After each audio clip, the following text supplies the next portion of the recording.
cover it up. Both have denied having a sexual relationship. Now get an unforgettable experience of some of Russia's hidden pearls as we take you close up.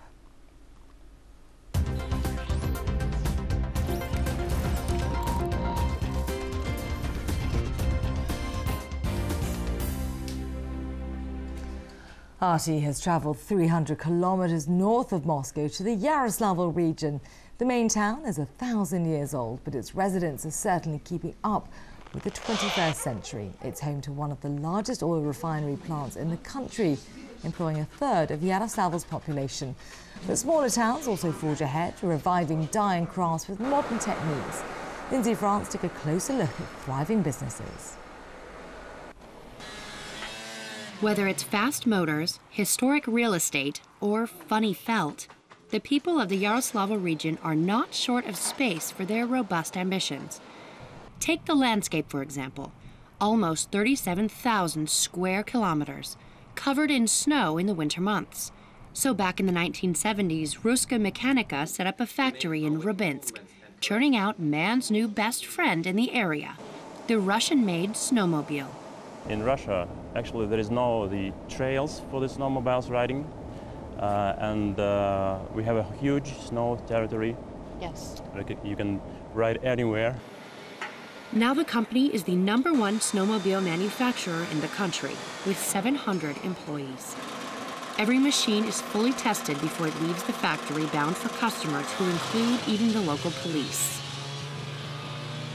Over 400,000 of these have been manufactured since the company began in 1971. And with the Winter Olympics hitting Sochi in 2014, it's hoped that they will be used exclusively in running those Winter Games.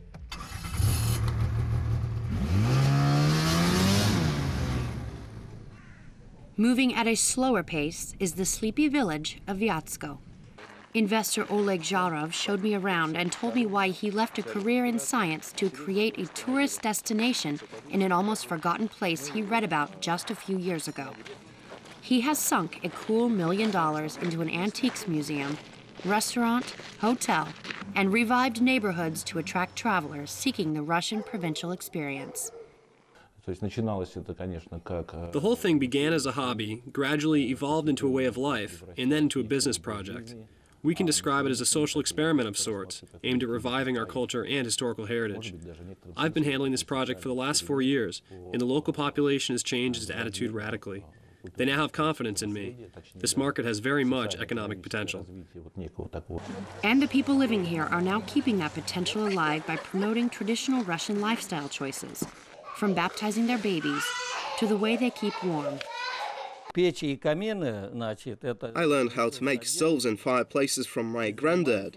People are rediscovering country lifestyles, and they want a Russian stove in their house, faced with ceramic tiles and brick. Generally, new villages are that way. It's widespread. I give 30 years warranty. Our grandchildren will live long enough to enjoy it. Back in Rybinsk, children are on the minds of a creative couple working in the dyed wool business. Pavel Gavrilov, a children's book illustrator, thought of another canvas for the characters he created on paper and started adapting them into felt. The Funny Felt Company is now something between art and factory mass production. It employs single mothers so they can work from home and raise their families. People are very entrepreneurial here. This region is well-to-do compared with other regions. There are many people with artistic minds. What is important is to find ways to let them be manifested. Often it's difficult to find how to do that. For many people, the idea of socially important entrepreneurship is all new. They don't understand what it means. I believe it's the future of this region.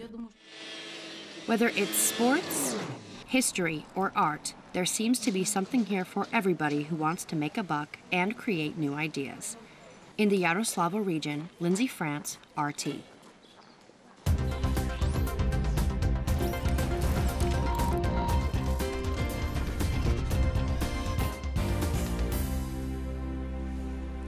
Well, I'll be back in just a few minutes with the latest headlines. That's after the business news with Yulia.